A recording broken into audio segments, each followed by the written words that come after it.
Welcome, everyone. Yeah, so how the session came about is in one of the CEO forums, someone who runs an accounting firm, Waldo, from the Bean Counter, was like, "Yo, our biggest lead gen channel is YouTube." It's like, what? For an accounting firm. And we got chatting, and basically, Carl was behind doing leads for Waldo. They've got, I think they target sort of the bigger businesses, so 5, 10 million plus businesses, and he's able to generate 70 leads a month for them. So it was exciting. Then when I met with Carl to say, "Hey, do a webinar," he got excited and then ended up joining Civitas. So new member and excited to have to learn what you have to share today, Carl. So I'll hand it over to you to dive right in and do a quick intro. Awesome stuff. So yeah, just from our side, thank you so much for the opportunity to obviously, present this masterclass. And yeah, to everybody who has joined, thank you so much. I know everyone is busy and time is very valuable. So I do appreciate everyone's attention and for taking time out of their busy day to be here. Yeah, my promise is, I'm gonna try and make it as valuable as possible. So yeah, I hope that you guys enjoy it. So let's get straight into it.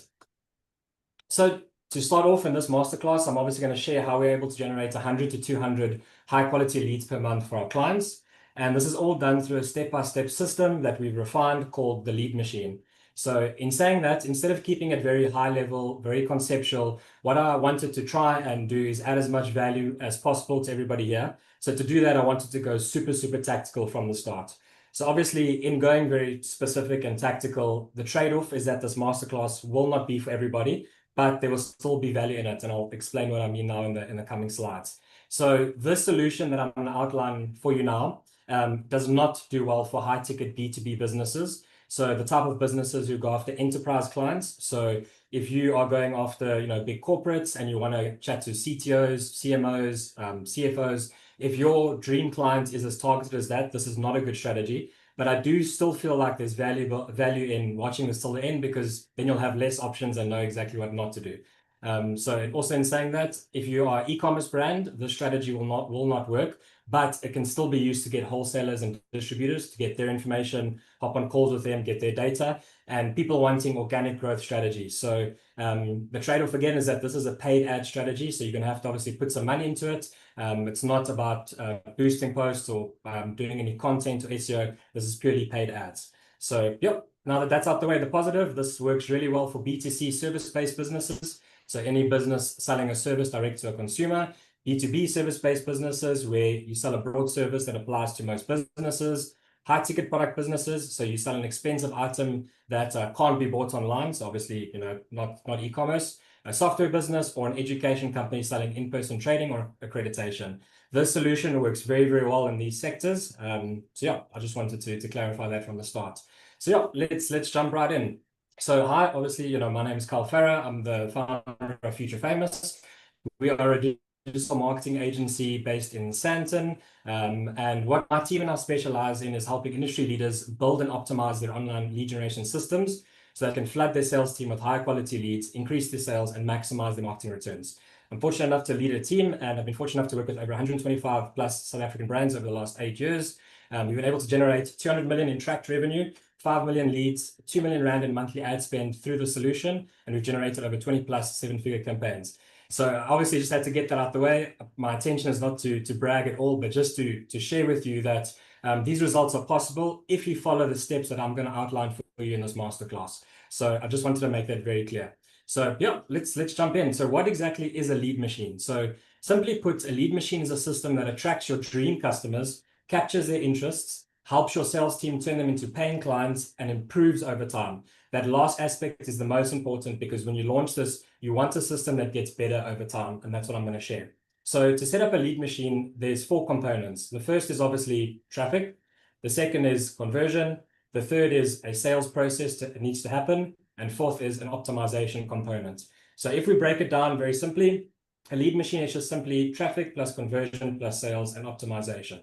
So once we figured out what this formula was, we could then break it down even more using first principles. And what we found is that every single lead generation campaign has these 6 elements to it. So if you have ever in the past tried to run ads and generate leads and it wasn't effective, or maybe you did generate leads but you didn't get the sales, one of these 6 things are almost always off. And that's what we're going to dive into. The first is your targeting. What is your dream customer, and how do you actually quantify and qualify what is a dream, qualified lead to you? What is the platform that you use to reach them? Oftentimes, people use too many platforms, so they go Google, Facebook, Instagram, YouTube, and obviously we don't have huge pockets with unlimited money, so diminishing returns sets in, and we don't do a good enough job of picking one platform and giving it our all. The offer is off.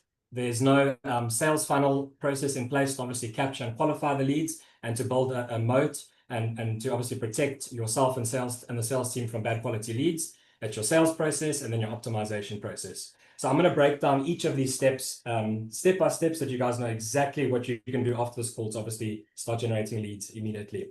What I'll also do is at the end of this presentation, I'll share a link with you so you can download all the dashboards and tools I've mentioned in this presentation completely for free so that you guys can go and action it straight away. So step 1, let's get to the good stuff, the avatar. So obviously we spoke about, what is obviously a dream client and what is a qualified lead. So to get clear on that, when it comes to targeting our avatar, it's super important for us to go as specific and targeted as possible. So we want to craft a marketing message that speaks to one person individually. When we do that and we think about, okay, my avatar, I can picture them in front of me. This is the person I'm going after. When you speak to one person, you can then speak to the masses. But a lot of mistakes we have seen with working with our clients is they speak to everybody, and in the process, they speak to nobody because their message is so watered down. So in remembering this, what I want us to do is our message, when we put it out to the market, it cuts through all of the noise and it gets to the heart of who our dream customer is. Very, very important. So how do we do that? So to do that, you first need to yourself identify what is a qualified lead to you, because obviously everybody's got a different definition. But when it comes to our marketing, for us, from our perspective, we say a quality lead is somebody that meets your criteria for what a dream customer is, and they clearly pass BANT. So BANT is simply, do they have the budget? Do they have the authority to make a decision? Do they have the need for your solution? And is it urgent? Like, do they have the time to action it right now? Those 4 things, coupled with obviously qualifying for your dream customer, is what a qualified lead essentially is. So how do we actually, do it? What we have found the most effective way to identify what we call a bullseye buyer, so your dream customer, is to go into detail about what does an unqualified lead actually look like. You don't really know what a qualified lead is until you have lots of unqualified leads. And the same can be said with what is actually a lead that is too qualified. Are they maybe too big, their budget is too big, or they've already solved their problem? The first thing is to really get clear on bucketing your avatar into unqualified and too qualified. And then from there, you can bucket them into the just right category, which is qualified. Another thing that you can do, so you're going to split them by psychographics, demographics, locations, things like that. And another way to do it, to get very, very clear, to train your mind, is to also come up with a content idea. So a lead magnet that would speak to an unqualified lead, a lead magnet that would speak to your dream customer, and a lead magnet that will speak to somebody who's maybe a bit too advanced. Simple example, we'll just use ourselves. So we've bucketed it into 3 avatars. So we say that Sammy Startup, I'm sorry if there's somebody here called Sam. Sammy Startup is an unqualified lead for us. So it's anybody doing under 5 million in revenue. They have less than 5 employees. Their marketing budget is very, very low or limited. Their business is still new. And I mean, it's not to, to look down on them or be disrespectful. It's just that they're still figuring out their product market fit. They might be a bit too new. And a content idea to attract the Sammy Startups would be 7 low budget hacks to kickstart your online marketing. So, they're looking for quick wins to get leads, and they're obviously a bit short on the budget, which is an unqualified lead for us. To go on the other extreme, enterprise level would be too qualified. So these are corporates, businesses doing over 50 million annual revenue, marketing budgets exceeding 500,000 Rand per month. These are obviously the clients that would actually be too qualified for us, too big. They have in-house marketing teams. We would not be a good fit for them. Just Right is mature mic, 5 million to 50 million annual revenue. They've been around for 5 to 10 years, 5 to 50 employees, sell a service with more than 5,000 and marketing budget between 10 to 50,000. Why this process is important is because if you start to break it down like this and you can clearly see the difference between an unqualified and a qualified lead, what you're going to do is take this checklist, or these things that you've identified, and put it into what we call a bullseye buyer checklist on the right-hand side. Why this is important is because these are going to then be the filtering questions that you ask when you actually get to the lead capturing part of this presentation. So very, very important. So identify who's your dream client, then map out the individual checklist items that they'll need to pass to get through, and then from there, obviously move to the next step. So just to confirm, so a high quality lead is somebody who matches your Bullseye buyer profile. Very important. And then secondly is that they match band. So they have the budget, they have the authority, they have a clear pain, and they have urgency to solve this problem right now. So yeah, that is obviously the distinction that we make with a high quality lead. Now, in saying that, obviously your marketing has to be so powerful in a sea of people, it repels the bad candidates and attracts your dream clients. So to do this, you have to understand your dream client really, really, really well. So we'll make this dashboard available. What we use for our clients is a simple client avatar dashboard, which powers all of our marketing. And what you do is you want to get clear on the demographics, so the gender, age, location. What is the previous actions that they've taken? So I mean, for me being a digital marketing agency, the sunk cost for most businesses is quite big because there's so many digital marketing agencies. Everybody says more or less the same thing, and a lot of businesses have been burnt by digital marketing agencies. So once you know these type of things, you can start to position that in your marketing to obviously position yourself differently. What is their frustration and fears? What is their wants and aspirations? What does an average day look like before they've solved the problem and then after? If you do this and you get this right and you get it targeted, this is going to power your entire marketing system, and it will just make your life so much easier because we'll also use AI throughout each process. So once you've gotten clear on that person, the next is, okay, I know who I'm targeting. I'm always going to look at this client avatar when I make marketing decisions. How do I then express this value to the avatar and how I can solve their problem? So again, the sheet will come in handy. What is your statement of value? What is the core problem that you solve for the avatar? And then what are all the secondary problems that you then solve? What is the old false way of solving the problem that the client has been exposed to in the past? And what is the new way? How can you position yourself as the new way to solve this client's problem? So I'll make this available to you. You can obviously use ChatGPT to answer most of these questions. A very important prompt that you can also do is that when you're prompting ChatGPT or Claude, whatever you use, say to it, I want you to word this like my avatar would say it. So what ChatGPT will then do is start giving you all of the good material and all of the problem statements that they're currently experiencing in their own words. And that's how you can then position it in your marketing when you market to them, which is very powerful. So perfect. So obviously the first step is we need to be very clear on who we're targeting, very specific, and we need to obviously clearly define for us what is a qualified lead. That is the first thing. So identify your dream client using the Bullseye buyer method. The second thing is develop your client avatar dashboard, going very clear on their fears, desires, and their buying behavior, and then develop your core marketing message to understand your client's main problem and how you intend to obviously solve that for them. And that's the first step. So when you go more targeted like this, you'll repel the bad leads and attract the good ones because your marketing message is so aligned with one avatar. You'll get better quality leads. Your sales team resources will be managed more effectively. So you'll obviously spend more time on the right leads, not wasting time on bad leads, and your conversion rate will improve. All of that just means when you spend money, you'll get a better return and make more profit. So perfect. That's the first step. Hope everybody's still following so far. Step 2 is then the marketing platform. So again, coming back to the formula, we now have a good understanding of how to target our avatar, how to define what is a qualified lead, and how we're going to obviously position ourselves to them. The next is now, how do we actually target this avatar? Which is the best marketing platform available? So the biggest question we get when we speak to business owners is which platform should we actually be running ads on to generate leads? So obviously, if we look at a simple marketing funnel, we say that the best place to always start is obviously where our audience is telling us that they are currently looking for a solution to their problem. So what we say is that at any given time, your market, 4% of them is actively looking for the solution that you provide.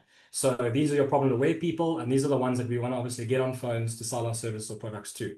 The best place to reach these people is Google and YouTube ads, but not in the way that most people think, and it's to combine the two, which I'm going to explain for you in a second.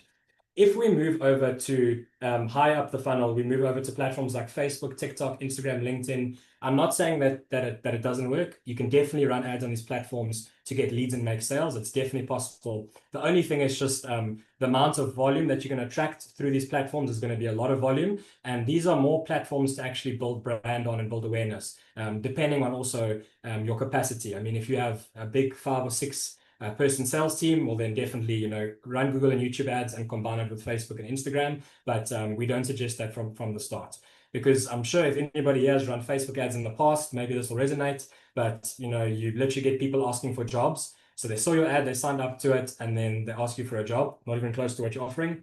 Or someone signs up to a lead form or signs up to an ad from Facebook ads. You call the lead within minutes and they're like, wait, who are you again? And you think to yourself, why would you sign up to an ad and when I call you, you have no idea who I am? That doesn't make any sense. You feel like it's almost like Facebook is showing our ad to people who just click for the sake of clicking. And finally, you feel like you're paying for people who are just bored scrolling instead of actually interested in buying. So these are some of the things that we heard from running ads on sort of the more brand building platforms like your Facebook, Instagram, etc. So what we have found and is the best combination is the combination of using Google and YouTube advertising. But like I said, not in the way that most people think. So why this process is so important and why it always starts with your avatar and who you're going after is because once you have really clearly defined who your ideal avatar is, what you can then start to do is see the breadcrumbs that they are leaving online and start to do some research as to where are they hanging out and where are they congregating. Once you've got that nailed, you can then start to be very clear on how to target these types of people. So what's very, very cool, it is really our favorite. We're really bullish with YouTube ads. What you're able to do, and what I would suggest you guys to do, is to bucket your avatar into these 5 sort of buckets. So the first thing that you're able to do is if somebody searches a search term, you can retarget them on YouTube, which is very powerful. So as a silly example, if you are a solar installer and you want to obviously target homeowners, if a homeowner searches on Google, solar installer near me, solar installer Santon, the next time that person goes onto YouTube, they can literally get hit with a YouTube ad that says, hi, I know that you might be looking for a solar installer. Let me tell you how I can offer you a great solution to cut your electricity bill in half. So when you do that, when you combine the intent of knowing that they're searching for something with a contextual YouTube ad, it absolutely crushes and it does very, very well. The second is you can then get an understanding of where your dream customer is by obviously you can target your competitors. So for example, if you're a solar installer, you can pile all of your competitors' names in there. So if your avatar searches one of your competitors, you can retarget them with a contextual ad, which is very powerful. If they then visit any of your competitors' websites, you can build an audience and retarget them on YouTube, which is obviously very powerful. If your competitors are running ads and spending money in traffic to go to their websites, you can hijack that traffic by obviously showing them the YouTube ad, which is a very, very effective way. Direct websites. So what would be direct websites that would almost guarantee that this is your dream client avatar? So if it's a homeowner, and this is a bit of a silly example, but if they're a homeowner, let's say they're interested in improving the look of their home, maybe Builder's Warehouse, traffic that goes to Builder's Warehouse, you can retarget that audience. Obviously, the more targeted you get, the more targeted you can get with your websites that someone can visit, and it's very, very effective.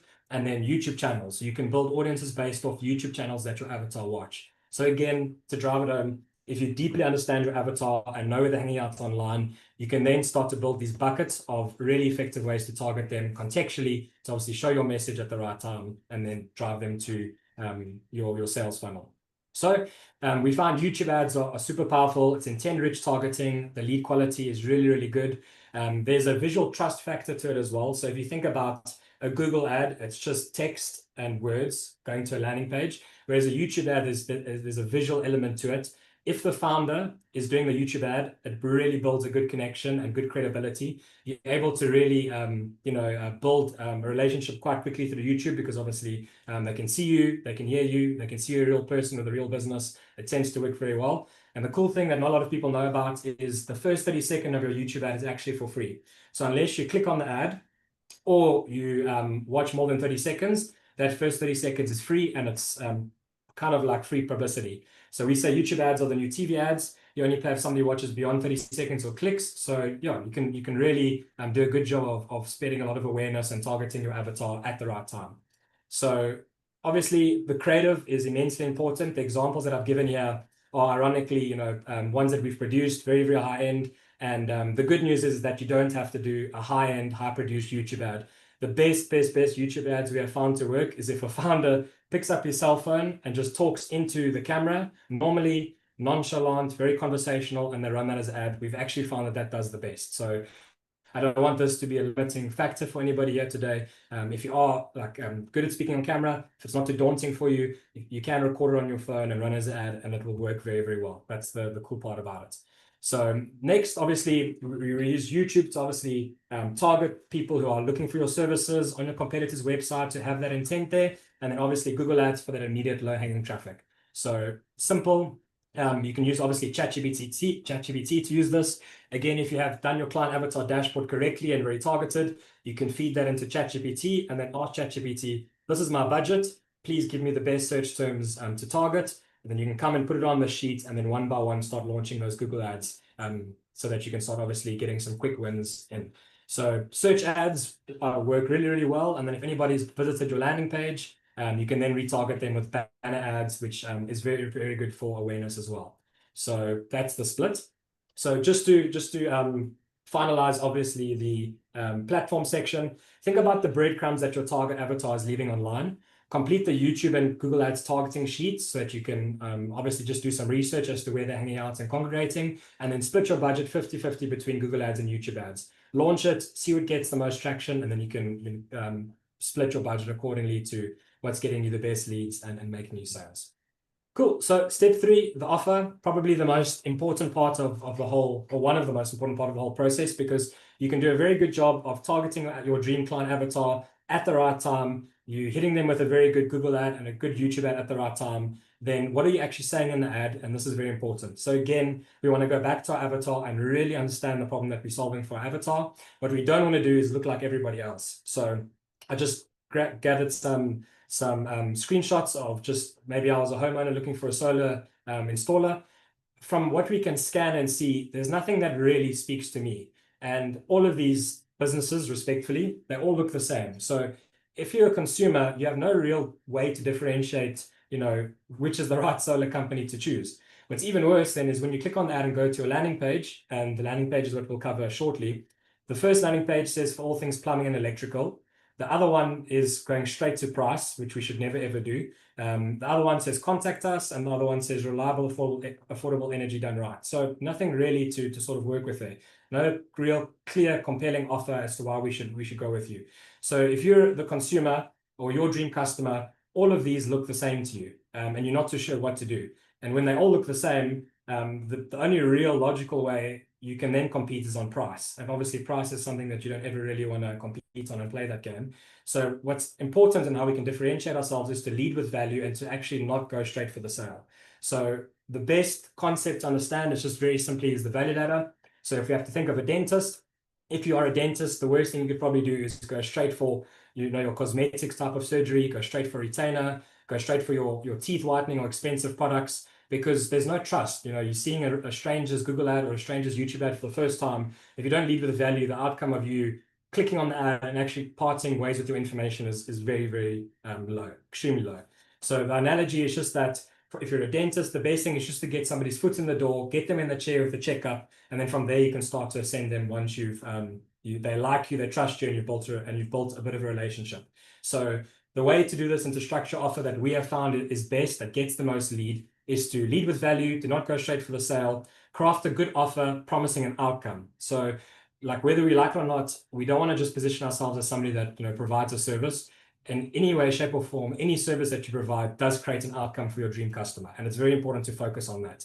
So offer ideas include free strategy. You can give something away for free that competitors normally charge for. And if you are this type of business, I'm not suggesting doing it from the start, but if you are playing the price game, then you can obviously then lead with a discount.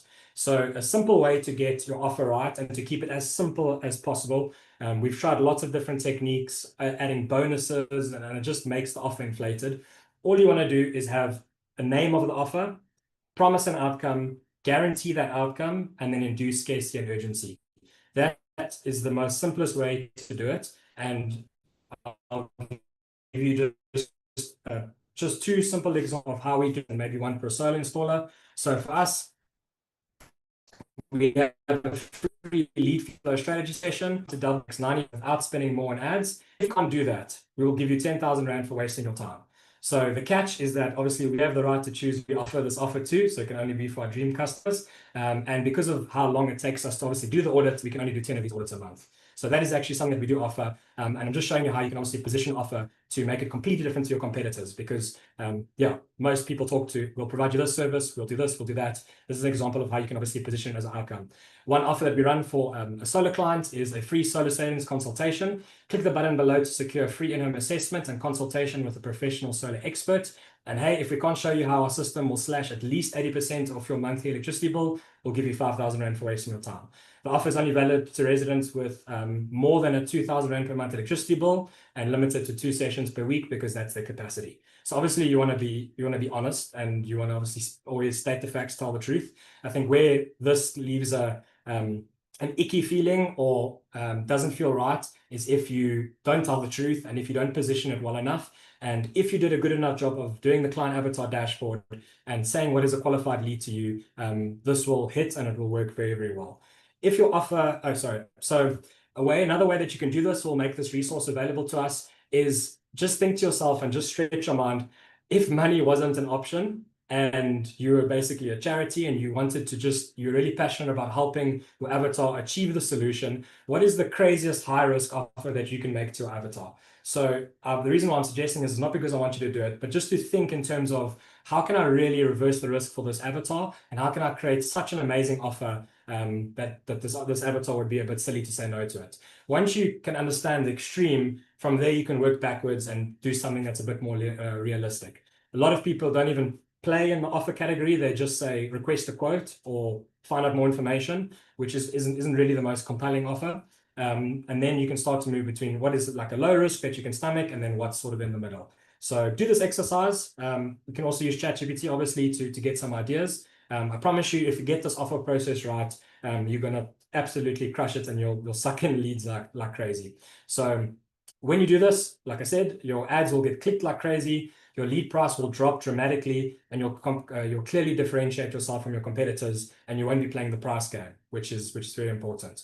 Cool. So now we go to step 4. So just to recap, we have identified our avatar. We've identified what is a qualified lead to us, and we've gotten very specific. We've noted that we're obviously going to be targeting them on Google and YouTube retargeting ads. We're going to offer them in the ads an offer that gets them excited to find out more. They click on the ad and then they get taken to a sales funnel. So what we have seen with it is that the online journey of a potential customer is getting more and more difficult and complex by the day. So we took this off of a SEO blog article we saw on HubSpot's website. And what it is, it just shows you how fragmented the customer journey is right now from click all the way to lead and then sale. So oftentimes it happens with a YouTube ad, then they see an Instagram post, then they go to your website, then they might read an email from you, they might see a Facebook post, blog article, webinar, you sort of get the idea, then eventually they submit on the contact us of your website and a sale is made.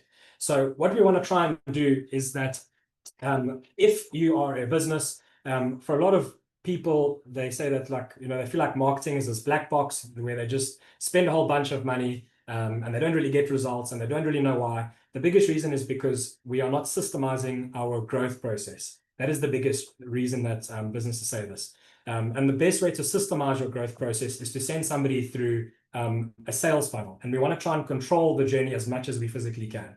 So to do this, you do it through a simple sales funnel. So a sales funnel is just simply a linear process of leading someone through a series of steps that are designed to convert them from a browser into a customer or a browser into a lead, and then your sales team takes over from there. But what's important is that we want to systemize the process, because if we don't systemize it, we have no way of knowing what's working and what's not working. So what we see a lot of the times, and again, just take this with a pinch of salt, we're only speaking from our perspective and experience on what works. A big mistake that we see and we find is that people run ads to their website. Now, it's not to say that you won't get results. It's just that we're following a very logical linear step. Yeah.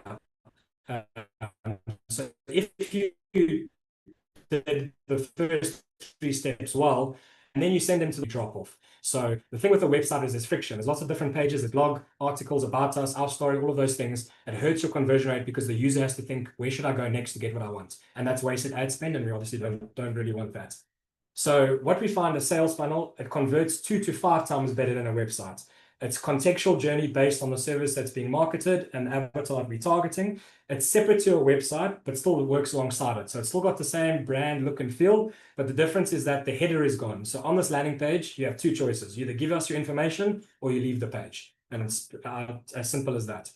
So at its core, there's around 10 main funnels that a business can use to generate leads and sales. To keep it simple, one funnel that will help 90% of businesses attract more leads for their sales team is a sales funnel that looks like this. 3 steps, very simple. You are going to target your avatar.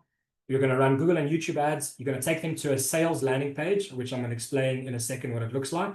When they then get excited about the offer and the things that you're saying, they're going to click on a button. A pop-up is going to open, or a quiz. We'll explain the difference now. They're then going to put in their information. The lead's going to get qualified, and then from there, they get taken to a thank you page. And from there, it goes into a sales CRM system. So I'm going to break down just very quickly each step so you know what it looks like and how it's different from a website. So a sales landing page, it's very, very, very sales driven and persuasive. So at this point, we understand the outcome that we're creating for our clients. So we mustn't be shy about going aggressive on the points and speaking to their pain points. So the best part about a landing page is it's actually going to act like your best salesperson. It's going to sell 24/7 for you. And unlike your best salesperson, it doesn't call off sick, doesn't take leave, doesn't give you lots of trouble. Your landing page is going to do a very good job of selling this person. 95% of your landing page and the copy on it and the creatives should speak to your customer. Don't speak about yourself, because naturally the customer will find out more information about you if you speak to their problems and promise them that you can help them. It should get your dream customer excited about a compelling offer that you have created. And it should be very long form and very educational and give the prospect as much information as possible so that when the salesperson makes contact, the lead is as educated as we physically can make them. So very, very important. So you can see on this example here, and obviously everybody's brand is different. There's no way that you can scroll on this landing page. Obviously, this is just the top of the landing page. The landing page scrolls a bit longer, but obviously it's just the top part, the screenshot. You can't scroll anywhere. So when you click book your tasting, you either have to give your information, you can call, or you leave the page. So very simple. Then from there, a pro tip, again, you don't have to be an expert copywriter. About 3-4 years ago, we had a team of 3 copywriters that would just write sales-driven copy all day. The world that we now live in is that Claude and ChatGPT can write really, really amazing copy. But as always, if you've done a good job of your client avatar and a good job of your core marketing message, you can then ask Claude to write you very persuasive sales-driven copy to obviously convert like crazy. So you're going to feed the data, prompt your AI, and you'll have your high-converting sales copy over here to put on your landing page. So obviously, now we've covered the sales landing page part. You guys understand the distinction with that. What we're going to then do is obviously then this is where your qualification questions come in, and it's going to be taken from your Bullseye bio sheet. So what you want to do is try and find the sweet spot between qualifying your lead effectively and not asking too many questions, but not asking too little where you have too much volume coming in. So what we're going to do is we're going to take obviously the questions that we've identified, and then from there we're going to build it into our pop-up. And on the pop-up, there'll be a combination of typing the answer and also yes or no drop downs. What we can do using conditional logic is that if they answer all the questions correctly, that's registered as a qualified lead. They go to the thank you page. It goes into your sales CRM system. If they are an unqualified lead, you guys can decide essentially what you want to do with unqualified leads. You can maybe take them to a thank you page, which just politely says at this stage we don't think we're a good fit. A lot of companies, you can resell the leads. So if a lead is unqualified, you can call them, explain to the end user why you might not be a good fit for them, and then resell the lead to one of your competitors, something like that. A lot of companies do that. It's completely up to you. But this is ultimately where we protect you and we protect your sales team. So pop-up qualifiers are good. Our favorite is quizzes. Quizzes, the engagement is huge. It's a lot easier for the end user to answer. So it's multiple choice questions and you can go through it a lot quicker. And then what I wanted to just show you so that you guys know the sweet spot is that it's counterintuitive, but a lot of people think that you should ask few questions because people are busy and they don't have time to answer lots of questions, which is true. But if you have a good enough offer, that means you have leverage and people are going to be excited to obviously claim the offer. You can then combine that with asking more questions to qualify the lead. What we find is that if somebody can't answer 5 to 7 questions, I highly doubt they're a qualified lead, to be quite honest with you. If you just ask them name, email address, cell phone number, you haven't made them do a lot of work, and there's a big chance that this might not be the most qualified lead for you. So what we want to try and do is find the sweet spots. The more questions you ask, the higher your cost per lead will be, but the higher your conversion rate will be as well, with regards to your cost per lead. So what we find the sweet spot is between 5 to 7 questions on your form questionnaire. We personally like as many questions as possible. We just want to really be sure that it's a qualified lead. So again, I mean, if somebody can't answer 7 or 8 questions, they're not serious about what it is that you're offering. So very important. Cool. So just to obviously wrap up, so you want to be clear on the qualification questions you want to ask, because this is where you build that moat around what's a qualified lead versus unqualified. Also, sorry, just to go back, you want to obviously use your Bullseye buyer to obviously identify what makes you really qualified, and then also include your banned questions in there. So there's nothing wrong in the pop-up with asking people for budget, the authority, the need, the time. That's very important to include that in your questions. But what we do from the start is we tend to not disqualify from the start. In the beginning, all you want to do is optimize for volume.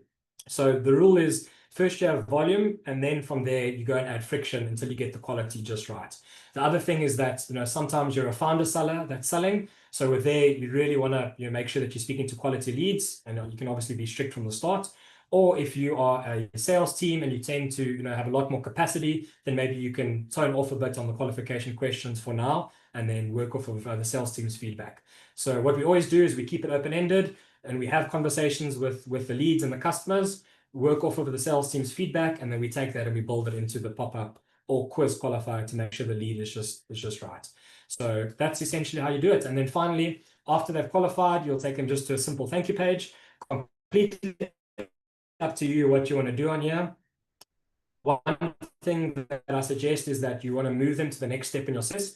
So whatever that might be, whether it's to call now, WhatsApp now, book a time, you really want to get clear on what the next step is in the sales process. And a pro tip is to incentivize people to take the next step. So in the example of this client who was a coffee manufacturer and coffee distributor, what we did is we were marketing coffee tastings to restaurants and businesses. And we said that if you call us right now, we will include a 1 kg bag of our coffee beans for free, so that you can obviously try it out. So what's nice is if you, again, understand your avatar and know how to get them to the next step, you'll have about 5 to 15% of people taking action on this thank you page, which is quite nice. That will change the dynamic, and people will be calling you as opposed to you reaching out to them. So that's just a way that we can do it.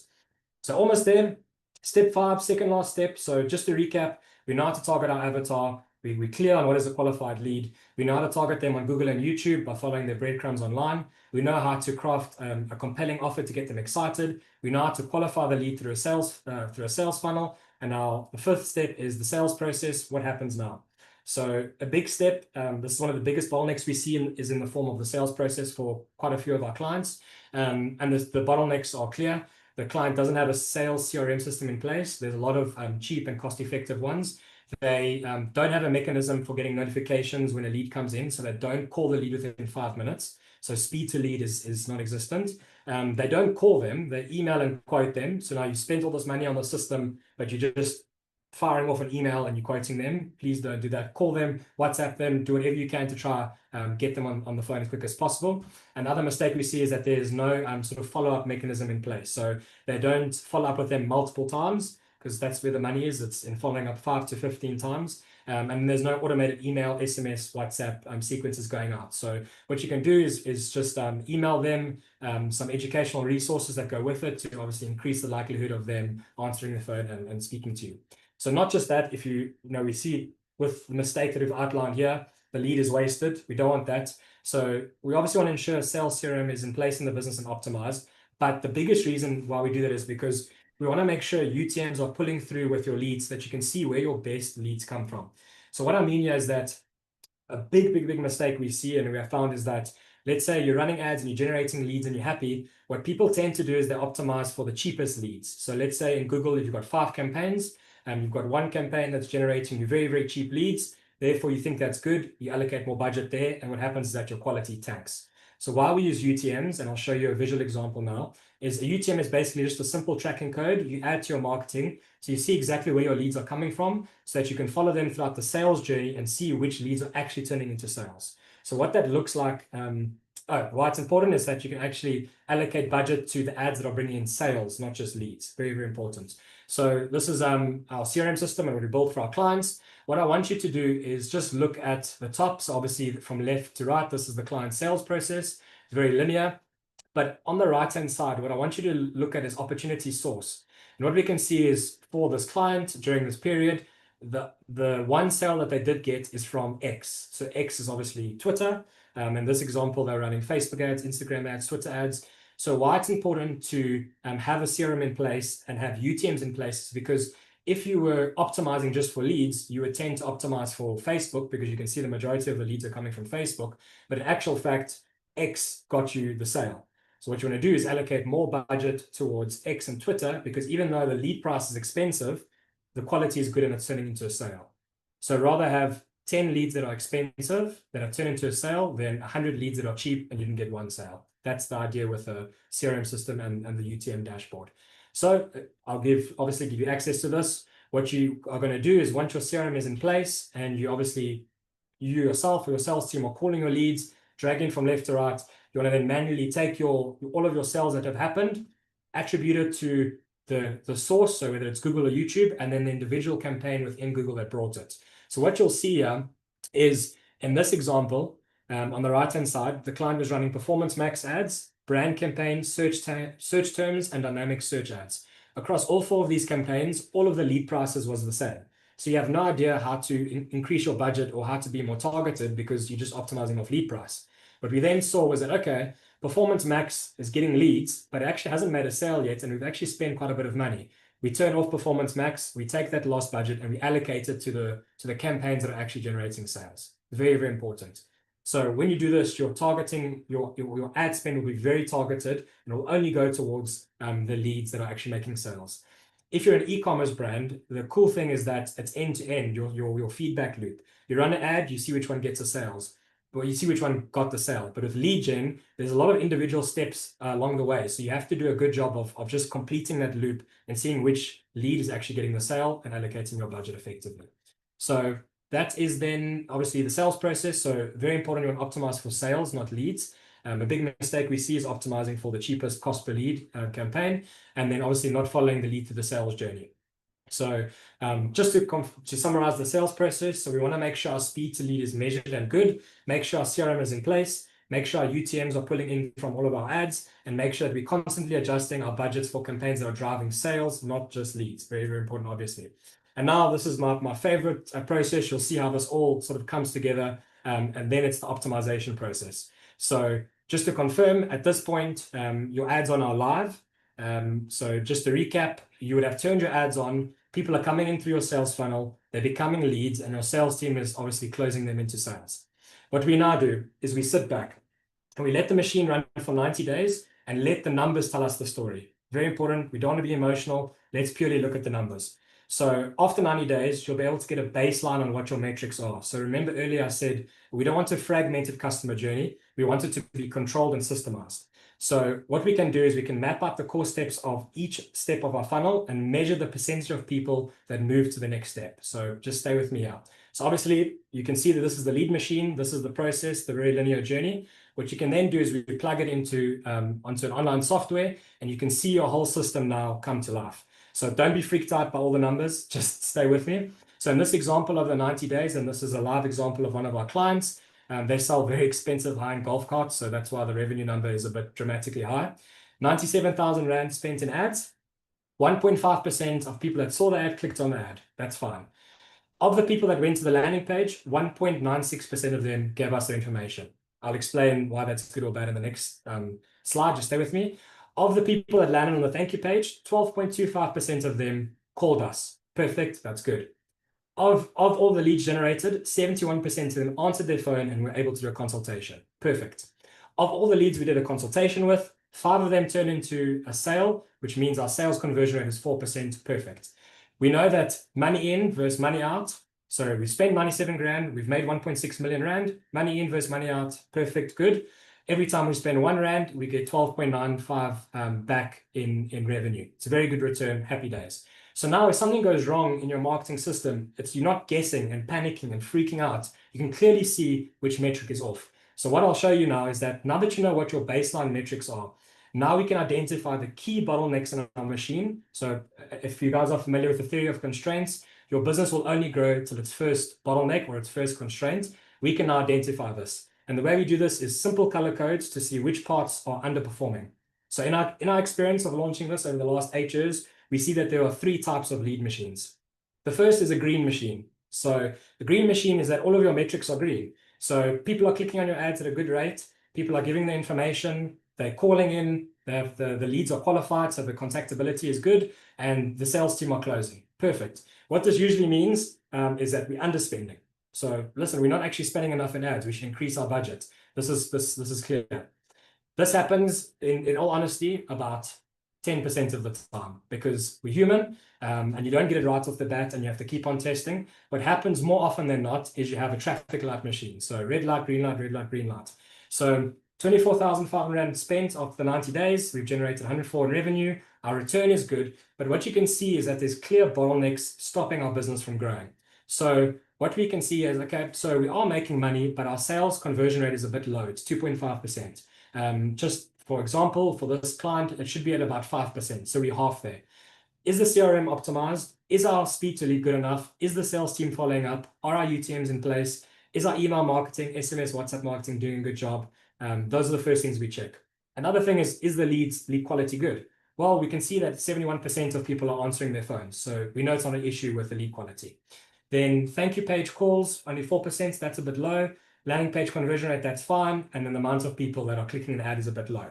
So what we see here is that, perfect. So if we wanted to grow, get more leads, and we wanted to grow and make more sales, there's 3 clear bottlenecks here stopping us. Then what happens, I would say, the minority of the time, like I said, most of the time it's a traffic light. What happens, the small amount of the time is you have a red machine. So red machine means that everything is off. So all your metrics are red. This can either mean that your entire funnel needs work, or it means that you are spending too much in ads. And believe it or not, that's quite a common thing for a lot of businesses. So this is obviously an extreme example. You spent 745,000 Rand in ads, you generated 1.3 million in revenue. Your return is 1.8. Where you'll see a red machine is that, let's say you spent 10,000 Rand in ads, but your revenue is 0 and your return on investment is 0. That would also be a red machine. So these are the 3 types of machines that you can get. Once you know what machine you have, you can then start to optimize your lead generation process to obviously get more qualified leads. This is how you do it. So depending on what type of lead machine that you have and what your biggest bottleneck is, what we want to do is do a 90-day sprint to remove this bottleneck. So what this looks like, so let's say, for example, we've identified that our ad click-through rate is low, it's at 0.7%, and we want to increase that. So back to the traffic light machine, which happens the majority of the time, it's clear that our sales conversion rate is off. It's clear that not enough people, after they claim an offer, are calling in, so maybe the offer is not good enough here. But out of all of these, the thing that can actually have the biggest effect on our marketing is the ad click-through rate. Reason being is that if we just double this, then we'll double the rest of the traffic that comes in through the funnel. So if you remember a marketing funnel, it's big at the top and small at the bottom. If we double our ad click-through rate, then we should hypothetically and theoretically double our landing page conversion rate, double the amount of calls, hopefully improve the amount of leads that come in, and double our sales. So what we would then do is we'd say, okay, this is the bottleneck that we would like to remove.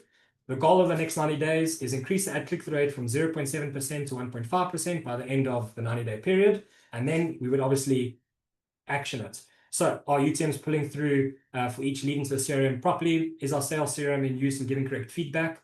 Are we targeting our dream customer effectively? Can we split test all of our creatives and copy? So on our YouTube ads, can we split test the first 10 seconds? On our landing page, can we split test the headline? Sorry, so this is ad click-through rate. In the Google ads, can we split test the headline? In the YouTube ads, can we try shoot a new creative? And what we're going to do is run these tests over the 90 days to see what is it going to take to increase our ad click-through rate. So after 90 days is complete, we should have increased our ad click-through rate, and we then move to the next bottleneck and plan the next 90-day sprint. So depending on your business, your avatar, your offer, and how effectively you do this process, everyone's maths will look different. So why I've included this optimizing process at the end, because the promise was that by the end of this masterclass, you will know how to generate 200 high-quality leads per month. Obviously, budget is a factor. So if your offer is not that compelling, or maybe it is compelling, but you've asked too many questions in your qualification quiz, you'll get a cost per lead of 300 Rand. and you need to spend about 60,000 Rand a month, 60,000 Rand per month in ads to get the 200 leads. Now, I don't want you to fall off your chair and say that that's crazy. I can't spend that amount of money. What we always do is spend a little bit in the beginning and then run these optimization tests, because if we can keep our cost per lead at 50 Rand, we would only need to spend 10,000 Rand to hit our goal of 200 leads. So why I've included this at the end is just to Carl, piece. Yeah.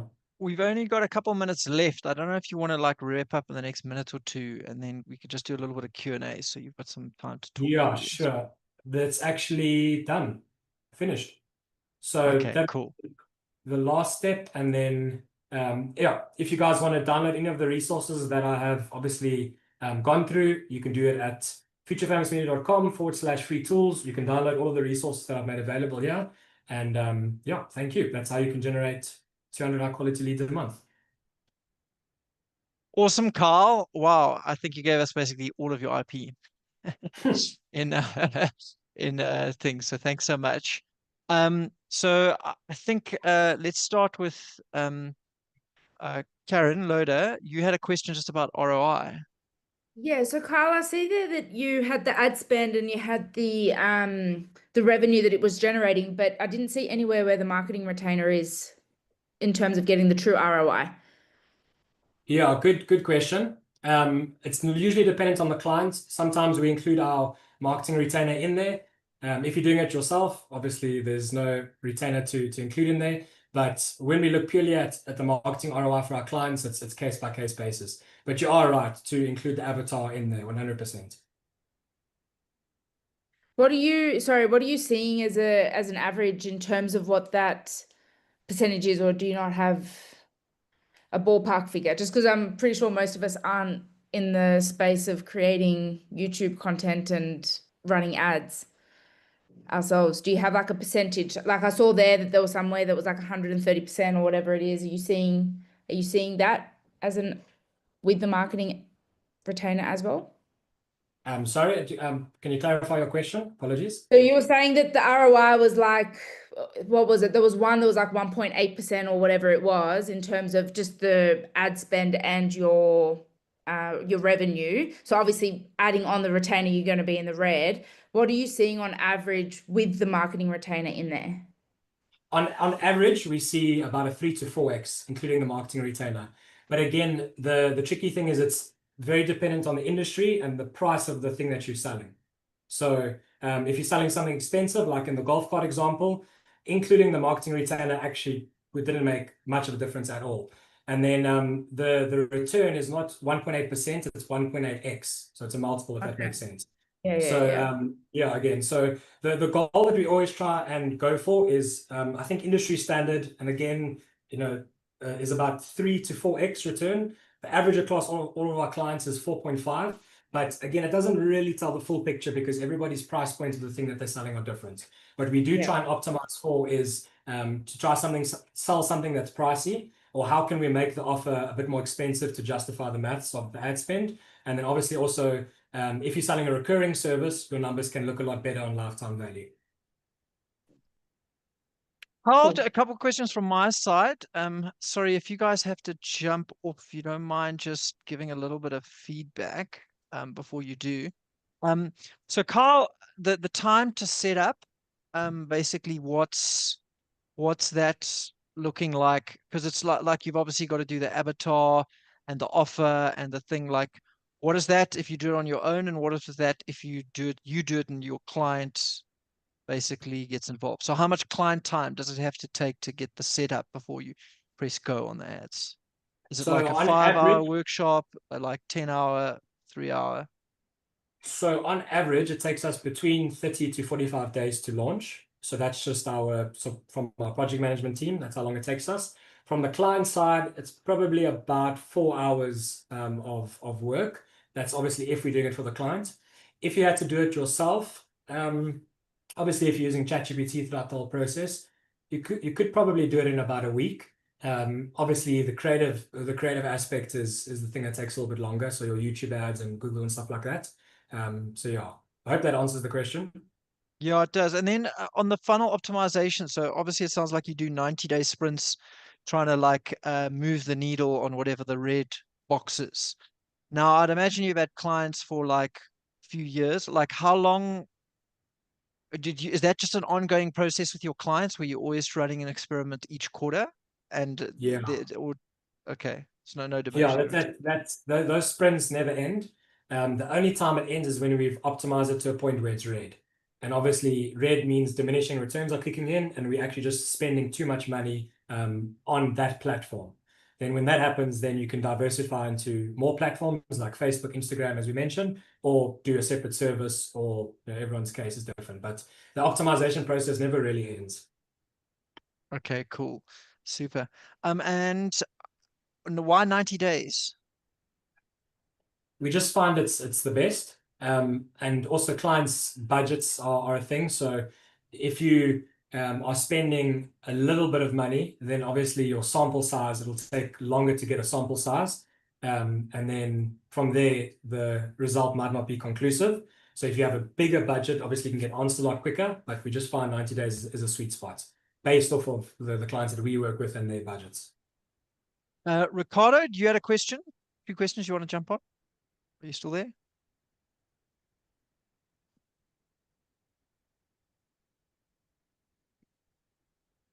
Ricardo, we can't hear you. Your audio is not working. Hear me now? Yeah, we can. Okay, I just unplugged it's gonna be a bit more noisy. Thanks, Carl, for the session. It was very cool. Good to meet you. The sales management funnel management tool you quickly threw up. Just wondering if that's your own proprietary tool or you a white labeling existing tool. But in conjunction with that, but a separate question, as part of your services, do you have expertise in CRM email campaigns? That's obviously part of this process. So just those two questions. Yeah, so the first is again case by case basis. So sometimes clients prefer to build it on the website, but obviously on the back end, or we build it on our CRM system.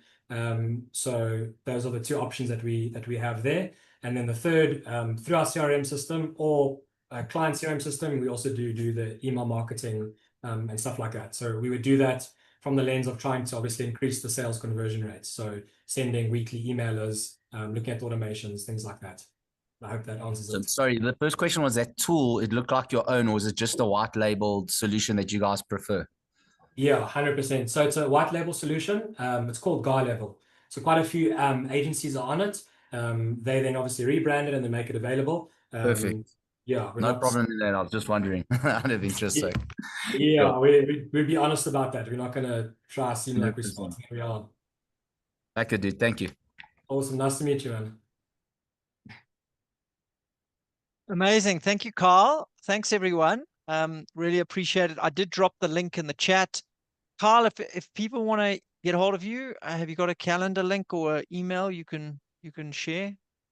Or phone number? Yeah, you can just reach me on Carl I'll drop it in the chat, carl@futurefamous.media.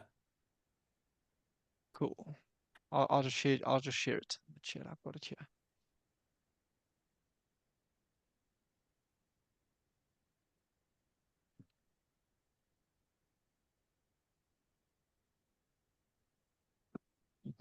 Cool. Super. Thank you, everyone. Have an amazing day. And Carl, really appreciate you taking the time to prep that and share with the team. Thank you so much, great. Carl. I hope it was valuable. My pleasure. It was. Thank you so much. Super great one. Loved it.